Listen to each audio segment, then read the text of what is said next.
In today's video, I'm going to teach you how to effortlessly cancel or deactivate your plan with just a few simple clicks. Navigating through these settings can sometimes seem daunting, but I'm here to help make the process straightforward and stress-free. To begin, let's make sure you're logged into your account and are currently viewing your homepage. Once you're there, the first thing you'll need to do is find the Settings option. This is usually located at the top right corner of your homepage, often represented by a small gear icon. Go ahead and click on that, and it should take you directly to your account settings page. Now, with the settings open before you, the next step involves locating the plan section. This section typically allows you to manage all aspects of your subscription or membership. It's often labeled simply as Plan or something similar.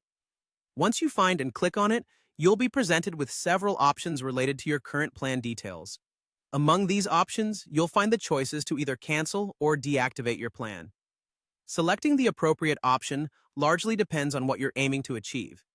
If you're looking to completely end your subscription and cease any future charges, then canceling is likely the path you'll want to take. On the other hand, if you are considering taking a temporary break but might return at a later date, deactivating might be more suitable for you. This is a handy option if you just need some time off without the hassle of starting from scratch later on. Click the Cancel or Deactivate option that best suits your needs. At this point, you might be prompted to provide a reason for your choice. This feedback is often used by companies to improve their services, so feel free to honestly share why you're opting to cancel or deactivate your plan. After submitting your reason, you'll typically receive a confirmation prompt asking you to verify your decision. This is to ensure that everything is intentional and that no accidental cancellations occur. If you find yourself having second thoughts during this confirmation stage, remember, it's perfectly okay to change your mind. You can always exit out of the process without taking any action. However, if you are sure that this is what you want, go ahead and confirm your decision. Once you've confirmed, you should receive a final message that your plan has been successfully canceled or deactivated, providing you with peace of mind.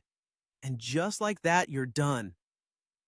Thanks for watching, and I hope this guide has been helpful in clarifying the process of canceling or deactivating your plan.